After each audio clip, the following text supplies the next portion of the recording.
Bonjour, chers partenaires. Nous avons à cette heure une quarantaine de pays connectés pour cette formation destinée à la totalité des pays francophones. Nous espérons qu'avant la fin de mon introduction, les pays restants vont progressivement nous rejoindre. Nous sommes à cette conférence pour traiter du sujet le plus important de notre existence. Je vais parler de la santé. Nous avons des membres du corps médical, notamment des médecins. Et j'en suis heureux, car rien de plus frustrant que d'étudier 8 années durant, obtenir un doctorat, pour certains continuer en spécialisation et se retrouver impuissants face à des malades dont la situation ne s'améliore pas. Le sujet a observé tous les protocoles médicaux prescrits par la médecine, mais il ne guérit pas. On dit généralement de tels sujets qu'ils sont atteints de maladies dites chroniques.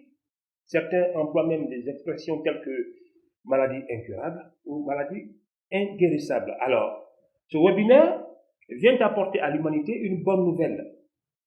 Qui ne se réjouirait pas d'apprendre que la médecine a enfin découvert une solution en réponse aux maladies jusqu'ici inguérissables? Nous allons donc traiter de l'un des thèmes les plus révolutionnaires. Ce thème, c'est la thérapie cellulaire, ou disons simplement la révolution des cellules souches. Alors, qu'est-ce que c'est?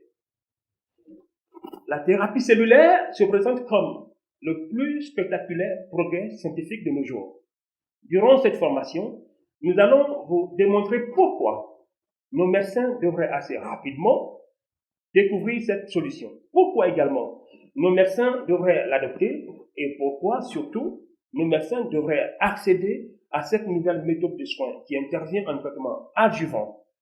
Il s'agit surtout d'accroître de manière exponentielle, voire à 99,99% l'efficacité des protocoles médicaux traditionnels. Cette formation va aussi vous permettre de découvrir un grand laboratoire et une compagnie mondiale offrant des produits de santé révolutionnaires. Je suis moi-même un témoignage vivant de ces produits. Mon cœur, qui a failli m'emporter il y a quelques années, est aujourd'hui totalement régénéré grâce aux produits de Superlife.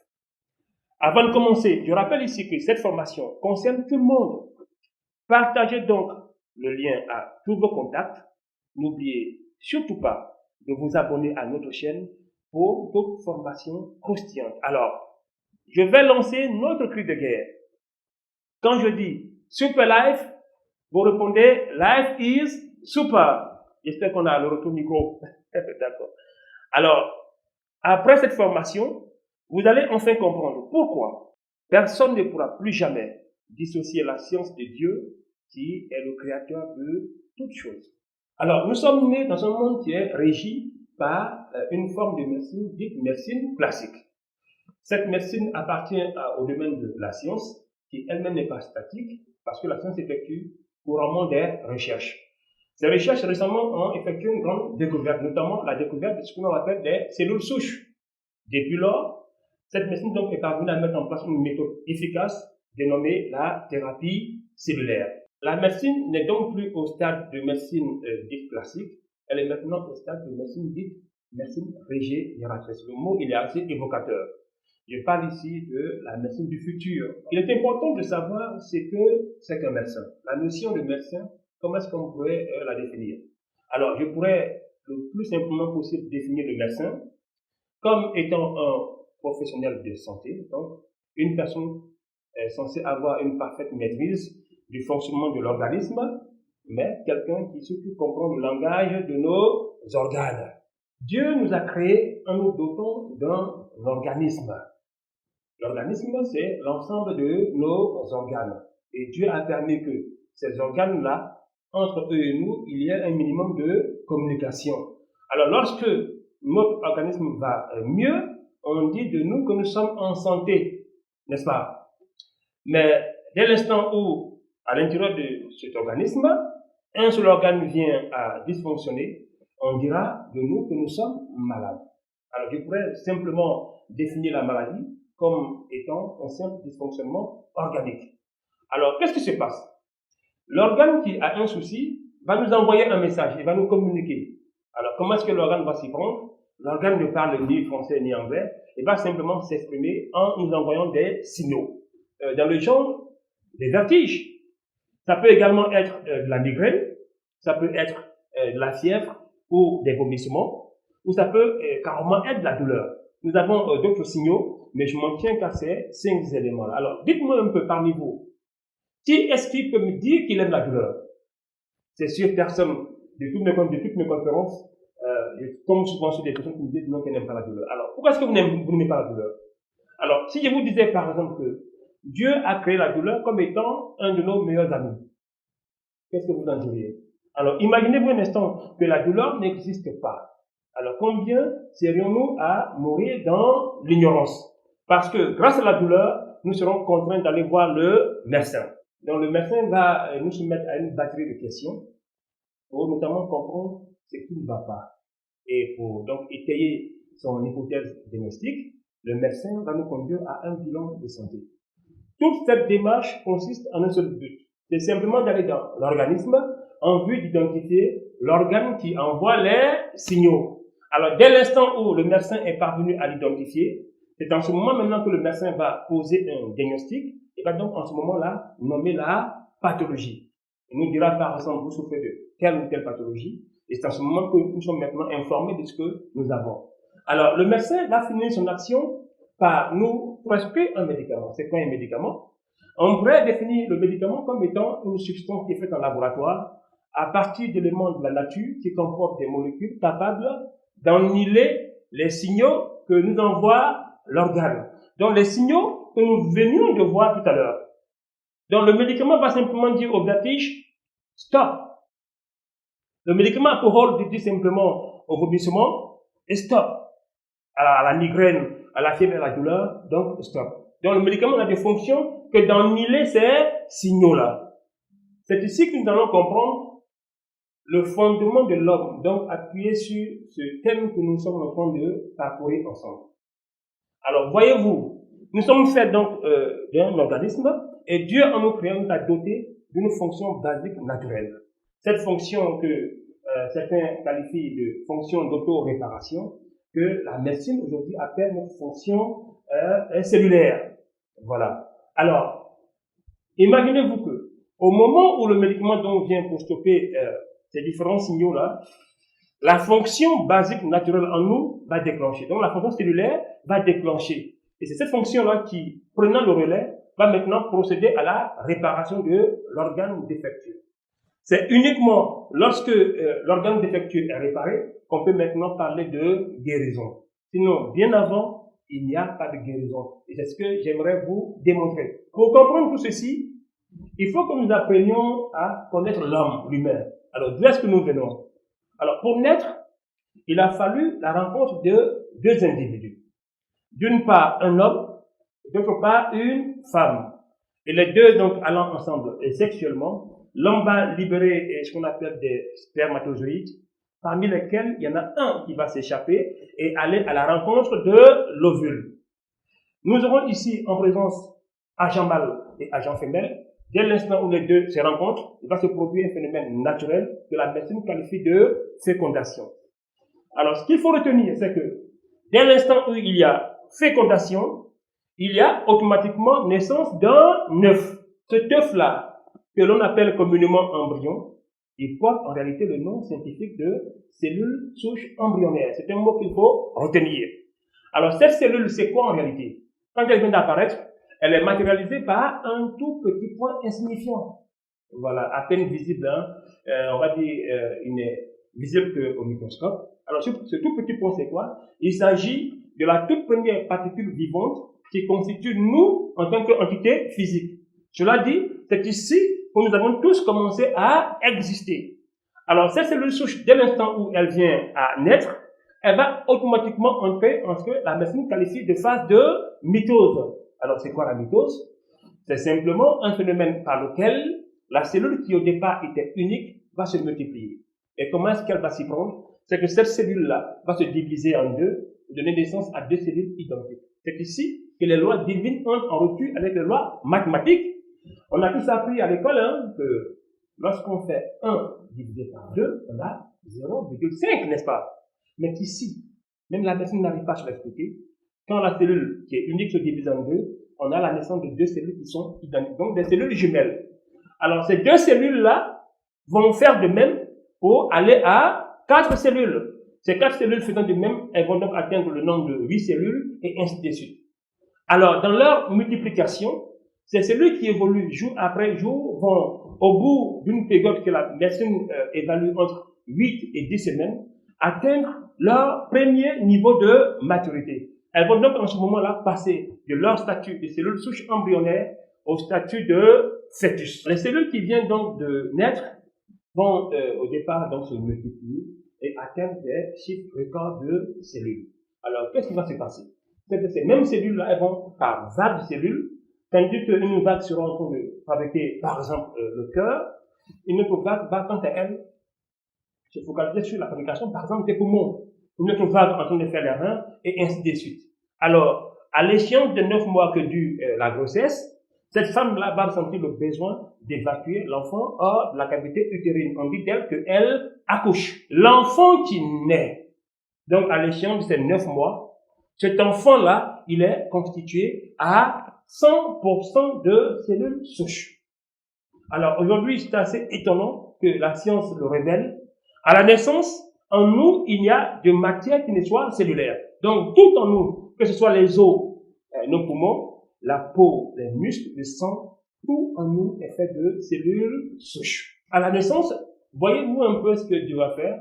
C'est que Dieu permet que ces mêmes cellules qui nous sont donc créées dans le ventre de la femme, parmi elles, il y a donc une vague de cellules qui ira se loger dans ce qu'on appelle notre moelle osseuse.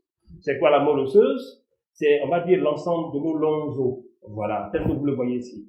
Alors, à l'intérieur de ces longs os-là, c'est que tout le reste de notre existence sur Terre, ces cellules-là vont jouer le rôle de pièces de réchange. Alors, c'est quoi des pièces de réchange? Lorsque je prends le cas d'un véhicule, pour ceux qui en possèdent, rappelez-vous que achetant votre véhicule sur un concessionnaire, vous avez eu juste à mettre du carburant, vous avez démarré et vous êtes parti. Mais ce véhicule-là, vous allez le conduire entre une période qu'on peut évaluer entre 6 mois et 1 an. Il arrivera un matin, vous va démarrer, le véhicule va refuser de démarrer. Pourquoi? Parce que simplement, une pièce est venue à être défectueuse. Donc, la moelle osseuse joue ce rôle-là. Voilà. Alors, cela dit, tous nos organes se renouvellent. C'est ce que la médecine aujourd'hui nous révèle. Et c'est d'ailleurs la très bonne nouvelle. Donc, nous sommes exactement comme un véhicule dont les pièces de rechange peuvent être remplacées. Je vais prendre ici 3 exemples d'organes. Premier exemple, je prendrai le cœur. Alors, savez-vous que notre cœur se renouvelle tous les 25 ans? On l'évalue entre 25 à 40 ans, à peu près. C'est une moyenne. Donc, tous les 25 ans, nous avons un nouveau cœur. Donc, nous sommes nés avec un cœur dans la poitrine. Ce cœur-là va être en nous jusqu'à ce que nous ayons 25 ans. Alors, à 25 ans rompus, 26 ans naissants, nous avons un nouveau cœur pour encore 25 ans. Alors, tandis que le cœur se renouvelle tous les 25 ans, on a également le pancréas, qui est un organe que tout le monde connaît. Hein. Le pancréas, quant à lui, se renouvelle tous les 7 ans. Et on a donc des organes qui, eux, sont parmi les plus fragiles, que je vais appeler nos intestins. Alors, on va vous y prendre, parce que nos intestins se renouvellent tous les 5 jours. On estime leur délai de 3 à 5 jours maximum. Donc, tous les 5 jours, nous avons de nouveaux intestins.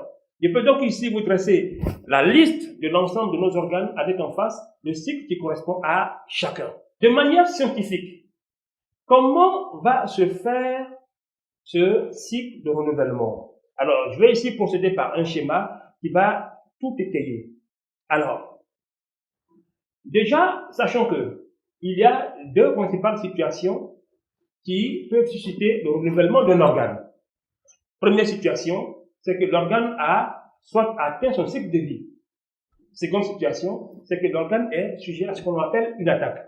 L'attaque se traduit donc par la maladie. Alors, dans l'un des 2 cas, l'organe concerné va communiquer. Et comment est-ce qu'il va s'y prendre? L'organe va libérer dans le sang ce qu'on appelle des composés. C'est une substance.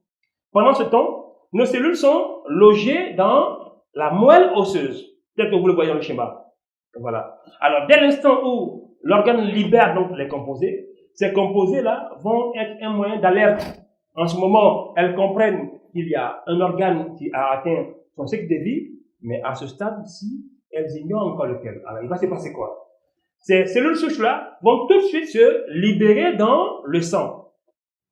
Puisqu'elles sont alertées, voilà, donc elles vont se libérer dans le sang. Elles vont ensuite circuler dans les fins capillaires de nos tissus. Il s'agit de tout petits conduits sanguins à l'intérieur, donc pour migrer vers l'organe demandeur. Alors, dès l'instant où elles parviennent maintenant à identifier l'organe demandeur, en ce moment, elles vont prendre la teneur, c'est-à-dire l'ampleur de l'organe. Et en ce moment, donc, elles vont proliférer. Elles deviennent nombreuses.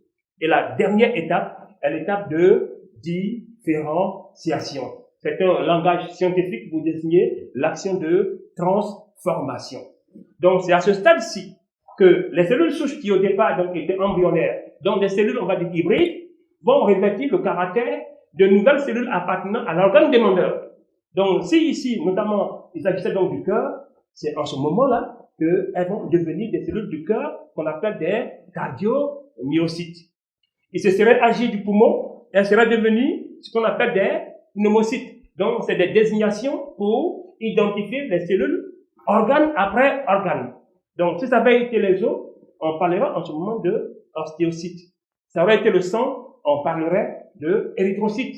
Et les reins, pour finir, on dirait ici qu'il s'agit donc de néphrons. Ce sont simplement des désignations pour dire que nos organes se renouvellent de manière cyclique. Alors, je viens ici, au travers de ce schéma, de vous présenter le processus naturel de régénérescence d'un organe. Alors, par révélation, j'aimerais ici dire à l'humanité tout entière que le seul médecin que Dieu nous donne à la naissance, qui est inné, qui est en nous, et le seul mécanisme qui guérit l'homme de n'importe quelle maladie est ici décrit via ce schéma-là. Hormis ce schéma, donc ce mécanisme, donc cette fonction qui est en nous de manière innée, rien d'autre ne nous guérit. Pour étayer donc cette thèse, je vais vous présenter ici une suite de patriarches, dont des personnages dont l'histoire nous est enseignée dans nos différents lieux de culte.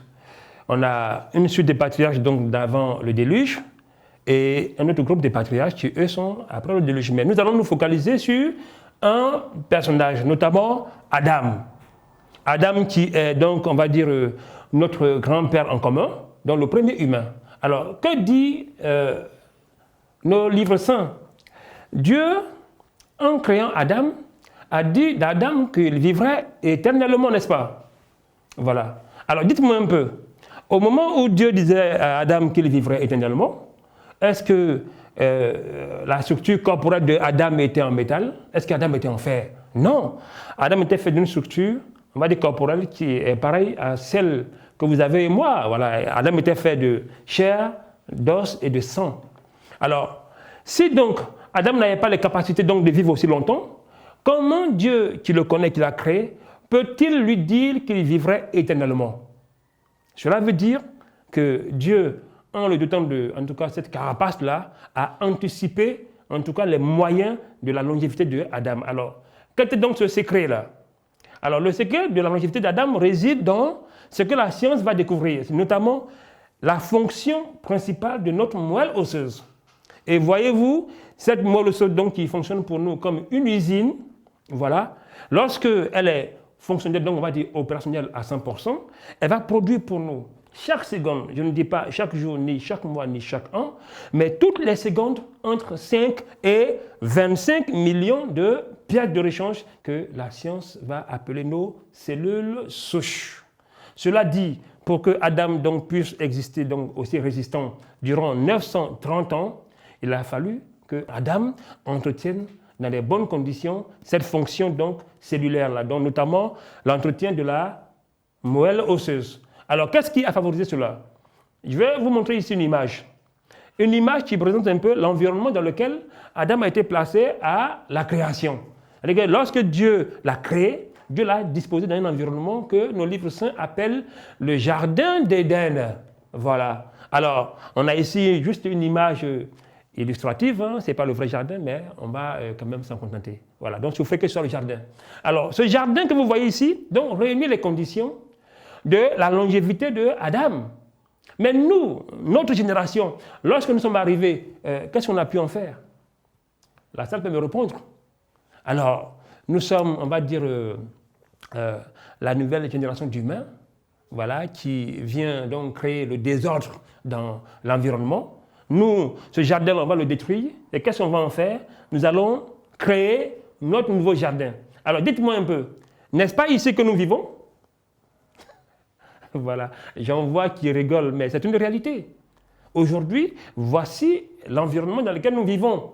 Un environnement qui est en proie à la pollution. Voilà. Alors, selon vous, lorsque Adam vivait donc dans le jardin, de quoi est-ce qu'il se nourrissait? Donc, qu'est-ce qui était principalement, on va dire, la nourriture d'Adam? Adam se nourrissait notamment de ce type de nourriture, donc notamment des plantes, des fruits et autres, les légumes. Mais nous, aujourd'hui, qu'est-ce que nous consommons? Ben, on est tous d'accord. Hein? Voilà, aujourd'hui, nous, ce que nous consommons, n'est-ce pas? Voilà. Alors, nous sommes, on va dire, dans une civilisation qui est venue donc pour contrarier, on va dire, l'ordre d'antan. Voilà. Alors, aujourd'hui, nous privilégions les sodas, nous mangeons mal. On a même nos cultures qui ont été, on va dire, galvaudées. Il y a à peu près 30 ans, l'Occident est venu inculquer à l'Afrique la notion des OGM. C'est quoi les OGM? Organismes génétiquement modifiables. Alors, dites-moi, dès l'instant où l'on touche à la génétique, il faut dire une chose. Le produit source n'existe plus. Alors, Dieu a créé nos aliments. Quel rôle est-ce qu'il joue? Lorsqu'on parle de céréales, de légumes, de fruits, de tout ce qui existe que l'homme consomme, à l'intérieur de ces nourritures, Dieu a disposé, il a intégré ce qu'on appelle les nutriments essentiels, notamment les acides gras, les acides aminés, les vitamines et les minéraux qui sont composites. Voilà. Alors, donc, ces éléments-là qui sont contenus dans notre nourriture sont en réalité la nourriture, c'est-à-dire le secret de la vie de nos cellules. Alors, voyez-vous, dans l'organisme, on a quelque chose de phénoménal. On nous dit souvent à l'église, hein, dans nos lieux de culte, que le sang, c'est la vie. Mais quel rôle est-ce que joue le sang? Le sang, c'est simplement le véhicule par lequel ces nutriments vont accéder à nos cellules. Parce que Dieu, qui a disposé donc ces nutriments dans notre alimentation, donc dans tout ce que nous consommons, va permettre à ce qu'il y ait un moyen par lequel ces nutriments que nous consommons vont donc atteindre nos cellules. Donc le sang n'est que le véhicule naturel qu'empruntent nos nutriments pour accéder à ces cellules-là. Aujourd'hui, nous vivons dans des environnements qui sont en proie à toute forme de danger. Nous vivons dans des maisons qui sont souvent recouvertes par des ondes électromagnétiques. On a beau le dire, hein, les ondes électromagnétiques sont fortement cancérigènes, mais personne n'écoute. Alors, on a aujourd'hui nos téléphones avec lesquels nous dormons. Voilà. La plupart d'entre nous, aujourd'hui, dormons avec le Wi-Fi. On a beau nous parler du danger de ces événements-là, personne n'écoute. Alors, comment pouvez-vous imaginer que vous soyez dans un environnement clos par des murs en béton et que vous ayez la connexion? Mais cette connexion-là, si elle est capable de traverser le mur, atteindre votre téléphone, alors imaginez un instant qu'elle est au même moment capable de traverser votre organisme. Mais au moment où la connexion, donc ces ondes-là, vous transpercent, quelle est la relation, voilà, qui se produit entre ces ondes-là et vos organes? En plus du fait que notre nourriture ne contient pas donc ces nutriments essentiels, donc on va dire impératifs à la survie de nos cellules, nous avons également intégré à nos cultures la notion des pesticides, donc tous ces mots qui finissent en cide, notamment donc on va dire le danger principal donc de la pollution, donc le poison principal de notre nourriture. Alors tous ces événements que je ne saurais décrire de manière exhaustive vont avoir quelle incidence sur nous? C'est que ces déchets-là vont aller dans l'organisme et s'attaquer principalement à notre usine, donc la moelle osseuse, telle que vous la voyez là. Donc tout à l'heure, je vous disais précédemment que la moelle osseuse, lorsqu'elle était donc, on va dire, opérationnelle à 100%, produisait pour nous entre 5 et 25 millions de pièces de réaction dénommées cellules souches chaque seconde. Donc cette moelle osseuse-là, dont dépend donc notre vie, notre longévité, va commencer progressivement à subir ce que l'on appelle une baisse drastique de production en cellules souches. Alors voyez-vous, sur le schéma, c'est marqué 50%. 50% de quoi? Donc 50% du minima. C'est que si nous produisons entre 5 et 25 millions de cellules souches, il va s'en dire qu'à un moment donné de notre existence, ces cellules-là, donc la production de la moelle osseuse qui est l'usine va commencer à baisser de manière drastique et à un moment donné, nous ne serons même plus capables de produire à la seconde plus de 2 millions de cellules souches. C'est exactement à ce moment-là que l'humain va donc passer de son statut dit d'immunodéfensif au statut d'immunodépressif, c'est-à-dire que l'humain n'est plus capable lui-même de s'auto-guérir, donc de s'auto-réparer. Donc on a ici donc la fonction de réparation qui est affectée. C'est ici décrit, voilà, les éléments par lesquels nous allons donc naturellement perdre notre longévité. Donc si Adam a pu vivre 930 ans, allez comprendre que Adam a vécu dans un environnement qui a favorisé le maintien donc, du fonctionnement de sa moelle osseuse. Donc c'est à ce stade-là que, lorsque l'on est atteint d'une quelconque pathologie, cette pathologie va être qualifiée comme une maladie chronique. Donc la chronicité de nos maladies n'est liée qu'à notre incapacité à nous réparer. Donc l'incapacité de l'humain à s'auto-régénérer. Voilà comment l'humain va donc passer de son statut d'immunodéfensif au statut d'immunodépressif. Alors, c'est ici qu'intervient la thérapie cellulaire. Alors, elle est qualifiée du plus spectaculaire progrès scientifique de nos jours.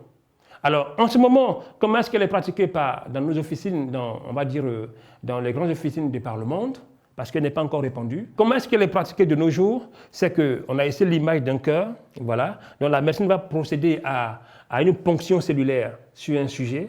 Ces cellules donc souches non prélevées plutôt vont être conservées cliniquement. On dit qu'on les met en boute et au bout d'un certain moment, on va les récupérer et via donc le procédé de l'injection, on va injecter directement dans l'organe. Donc le cœur va recevoir une injection et le malade qui est mis en observation va au bout de quelques semaines, quelques mois, donc connaître une réparation totale de l'organe. On a ici un cœur qui fonctionne donc de façon optimale, donc un cœur totalement régénéré.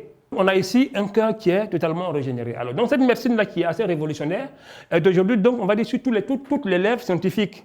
Malheureusement, elle va, telle qu'elle est pratiquée de nos jours, présenter beaucoup de limites. D'abord, je vous révèle ici que la simple injection exige le déboursement d'un montant à peu près de 30 millions de francs CFA, 47 000 € en Europe, voilà, pour régénérer l'organe. Alors, là où elle est assez limite, c'est que on vous décrivait plus haut que l'organe donc qui subit la dégradation, voilà, va manquer d'être réparé parce que les fonctions basiques, notamment la moelle osseuse, n'a plus les capacités de réparer l'organe. Alors ici, la science nous propose de régénérer l'organe via donc l'injection. Alors, on suppose que le sujet a un nouveau cœur, ce qui est une bonne nouvelle, n'est-ce pas? Ok. Alors ce nouveau cœur-là, le sujet qui est guéri va retourner vivre où? Dans le même environnement qui a causé, on va dire, donc, la défection de ce cœur-là. On dit communément que les mêmes causes produisent les mêmes effets, n'est-ce pas? Alors, supposons que ce sujet donc, qui a déboursé 30 millions de francs CFA va donc retourner vivre dans son environnement et au bout de 6 mois, 1 an, peu importe, il va donc subir les mêmes effets de l'environnement. Alors, si, au demeurant, ce cœur-là subit ces mêmes effets, et qu'on a un cœur qui est affecté à nouveau au bout de quelques semaines, ou bien au bout de quelques mois, il va se passer quoi? Il faut encore revenir voir le médecin pour subir une autre injection en vue de la réparation de cet organe. Alors, du coup, cette science donc, qui a un coût faramineux présente beaucoup de limites, notamment la première limite donc, liée au coût de cette médecine-là. Tout à l'heure, je le disais, pour la simple injection, il faut débourser à peu près 30 millions de francs CFA. Seconde limite, c'est qu'ici, l'injection est locale. Donc, elle est effectuée directement dans l'organe défectueux. Alors que plus haut, je vous parlais de la défection de la moelle osseuse qui, elle, nous fournit naturellement ces pièces-là. Au regard des limites donc présentées par cette science, quoique révolutionnaire, nous avons une vague de scientifiques qui, eux, vont s'offusquer face à ces limites-là, donc vont émettre le désir d'entreprendre d'autres recherches. Parmi ces scientifiques, nous avons Dr Fred Joly, grand patron on va dire un grand laboratoire basé en Suisse et dénommé Mibel Group Biochimie. Alors, ce docteur va effectuer des recherches qui vont le conduire à la découverte de cette pomme qui est assez spéciale. Alors, cette pomme qui porte le nom scientifique de Malus domestica portait le nom ancien de pomme suisse. Alors, il se raconte, légende ou réalité, on n'en sait rien, mais c'est un peu comme nos fruits dans nos forêts. Il arrive souvent que nos fruits soient rongés par des bêtes ou des animaux, mais quand vous allez revenir quelques jours après, vous verrez que ces fruits ont pourri. Mais cette pomme-là, lorsqu'elle est rongée par, on va dire, une bête, vous pouvez revenir quelques jours après, vous voyez que la pomme est reconstituée. Alors voilà comment donc Fred Joly va y axer ses recherches et il va découvrir qu'elle comporte ce qu'on appelle des cellules souches végétales.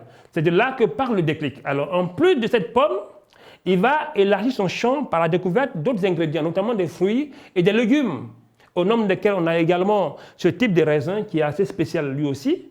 Ce raisin-là, qui porte le nom scientifique de Solar Vitis, comporte lui aussi le type de cellules souches dites végétales. Donc voici aujourd'hui sur Terre des fruits découverts par la science qui, de manière étonnante, comportent des cellules souches végétales. Voilà. Alors, qu'est-ce que cela vous rappelle? Je sais que parmi vous, beaucoup se rappellent. Tout à l'heure, un peu plus haut, nous parlions d'Adam, n'est-ce pas? Et qu'est-ce qu'on a dit? Que Dieu, en créant Adam, a mis Adam dans un environnement qui était donc le jardin d'Éden. Donc, vous vous rappelez ici que donc, ces fruits ne sont pas fortuits. OK. Alors, en plus de ces fruits, Fred Joly va donc étendre ses recherches à d'autres types de céréales, notamment le gliadine. On a également des fruits tels que le cantaloupe, et puis la myrtille et bien d'autres. Ces ingrédients vont l'aider à mettre en place un procédé scientifique que l'on appelle aujourd'hui le STC30. Ce produit que la plupart d'entre vous ont l'habitude de voir souvent sur les réseaux sociaux, qui semble être un produit ordinaire, mais qui est assez spécial. Ce produit, nous l'appelons le généraliste. STC30, par appellation donc scientifique, Stem Cell Total Care, que nous appelons Superlife Total Care. Ce produit, c'est quoi? C'est une solution révolutionnaire pour réparer l'ensemble de nos organes. Au-delà du premier produit donc, qui lui est le généraliste, ce laboratoire va élaborer une suite d'autres produits qui, eux, sont des produits spécialisés. On en a 3 en tout. Le premier, c'est le SCC+, Stem Cell Colon Care, que nous appelons communément Superlife Colon Care. Pour l'élaborer, le laboratoire va se dire ceci. Nous allons prendre en compte 3 systèmes principaux chez l'homme, notamment le système digestif. Pourquoi? Parce que la science aujourd'hui va découvrir que la plupart des pathologies dont souffrent les humains sont liées à ce que nous mangeons. Donc, dans la mise en place d'un protocole médical efficient, il est impératif de commencer à réparer l'homme en d'abord s'attaquant à son système digestif. Voilà. Donc, c'est le système digestif qui va nous permettre de maximiser les nutriments que nous consommons. Alors, quand il dysfonctionne, cela peut être également sujet à problème. Ce produit qui a été donc, on va dire, élaboré, va venir pour répondre à toutes les problématiques liées au système digestif. Donc, il va prendre en compte tous nos organes allant de la bouche au rectum. Ce laboratoire va donc élaborer un second produit qui, lui, vient répondre à toutes les problématiques liées à notre système immunitaire. Nous avons ici le SIC, Stem Cell Human Care, que nous appelons communément Superlife Human Care. Ce produit, il est antibactérien et antiviral. Ce produit vient pour répondre à toutes les problématiques liées à nos infections. Au-delà du facteur immunitaire, nous avons également le système nerveux qui a été pris en compte. Ce laboratoire va élaborer un 3e produit spécialisé, notamment le SNC, par appellation scientifique Stem Cell Neuron Care, que nous appelons communément Superlife Neuron Care. Ce produit vient répondre à des problématiques liées au dysfonctionnement de nos neurones, donc il prend en compte tout le champ nerveux de l'organisme. Voici ici détaillés les 3 produits spécialisés en plus du STC30 qui lui est le produit généraliste. Alors ici, en élaborant ces produits, à quoi est-ce qu'a pensé ce laboratoire? En mettant en route ces 3 produits spécialisés, Mibel Group Biochimistry parvient ici à circonscrire n'importe quelle situation pathologique qui pourrait se présenter à n'importe quel humain. Pour revenir au STC30, je disais tantôt que ce produit, donc, qui est le généraliste, est composé principalement de 2 fruits, notamment la pomme et le raisin, mais également d'une association d'antioxydants au nombre desquels a été intégré l'antioxydant le plus puissant au monde que nous appelons La SOD, donc la superoxyde dismutase, cet antioxydant nous offre un ratio de débarras donc des déchets de 1 antioxydant pour 1 million de radicaux libres. Nous avons ici une image présentant notre organisme. Vous voyez un peu l'image de gauche, elle est assez représentative de notre organisme. Si on ouvrait ici le thorax de chacun, vous verrez que votre intérieur se présente exactement comme ce que vous voyez sur l'image. C'est que nous sommes un peu comme rouillés, du fait donc de la présence de déchets en masse. Alors voyez-vous, il arrive souvent que nous ayons des malades. Généralement les vieilles personnes qui sont souvent malades, atteintes de pathologies assez graves, et avec qui même les médicaments n'arrivent plus à produire l'effet calmant. Ces personnes-là souffrent de douleurs atroces, et quand bien même elles prennent des médicaments, ces médicaments n'ont plus d'effet. Cela est lié au fait que les voies donc, de pénétration aux organes soient obstruées par ces déchets-là. Donc il est essentiel que nous ayons en nous cette action de nettoyage. Voilà pourquoi nos produits viennent en traitement adjuvant. Et vous verrez que ces sujets-là, lorsque, à leur protocole médical, l'on ajoutera donc le STT30, l'action du SOD, c'est de venir les débarrasser de tous ces déchets-là. Donc, vous amenez à passer de l'image de gauche à l'image de droite. Voici pourquoi ce produit se prend par voie sublinguale. Voilà. Alors, le ST30, que ce soit de manière préventive ou de manière curative, le produit se prend à jeun. Et vous allez simplement couper le sachet et le déverser sous la langue, c'est-à-dire en bas de votre langue. Et en l'y déversant, vous allez donc le conserver entre 5 et 10 minutes. Pourquoi sous la langue? Alors, ce produit, une fois sous la langue, va être aspiré par la voie de nos carotides. Ce sont des conduits sanguins qui se trouvent juste au bas du cou, voilà et tout. Donc, ces carotides-là vont l'aspirer et par la voie sanguine, ce produit va être conduit directement dans notre moelle osseuse. Donc, vous voyez ici qu'il s'agit d'emprunter une voie qui est directe. On va donc le conserver sous la langue entre 5 et 10 minutes jusqu'à dissolution complète et ensuite donc on va l'avaler en l'accompagnant d'un grand verre d'eau. Ce produit ne remplace pas nos cellules souches qui, elles, sont des cellules souches humaines. Il s'agit ici purement et simplement de cellules souches végétales. Qu'est-ce qu'il va faire? C'est qu'à l'intérieur de notre moelle osseuse, il va simplement jouer le rôle de catalyseur. C'est qu'au contact de nos cellules souches humaines, il va simplement les réveiller. Et lorsqu'elles sont réveillées, va donc reprendre le processus naturel de duplication. Et ici, le but, c'est quoi? C'est de ramener notre niveau de production à un niveau un peu plus optimal. Alors, cela dit, le jour où le sujet donc va retrouver son niveau de production optimal, ce même jour, peu importe le mal dont il souffre, l'organe ou les organes atteints sont automatiquement régénérés. Voilà comment donc le sujet passera de son état de maladie à son état de guérison totale par la réparation des organes défectueux. Voici donc le principe actif de ce produit qui est assez extraordinaire. Ces produits ont été mis en route par 3 grands laboratoires, principalement donc le laboratoire basé en Suisse donc dénommé Mibel Group Biochimie et ce laboratoire qui va donc s'associer à 2 autres laboratoires des plus dimensionnés dans le monde entier. Nous avons en France Isocell et on a aux États-Unis PLT. Voici les 3 laboratoires qui ont été mis en partenariat pour élaborer ces produits qui aujourd'hui sont des produits de classe mondiale. Alors, ces produits donc, qui ont fait leur preuve dans le domaine de la santé vont être couronnés par des preuves d'efficacité, notamment des certifications. Nous avons donc aujourd'hui tous les prix mondiaux, notamment les certifications les plus pointues, au nombre desquelles nous avons le FDA, voilà, le Food and Drug Administration, qui autorise l'entrée de nos produits sur le sol américain. Nous avons des certifications telles que Swiss Quality Formula, voilà, qui viennent donc corroborer la thèse de l'efficacité de la reconnaissance par les organes scientifiques mondiaux. J'aimerais donc remercier notre auditoire, voilà, qui nous a ce soir accompagnés dans cette présentation. Pour tous ceux qui souhaiteraient nous contacter, je suis accessible via les numéros que vous voyez là sur l'écran. Et notre cabinet Santé Succès est situé dans la zone de Cocody-Angré, précisément au château. Sur ce, j'aimerais vous dire merci et vous dire à bientôt.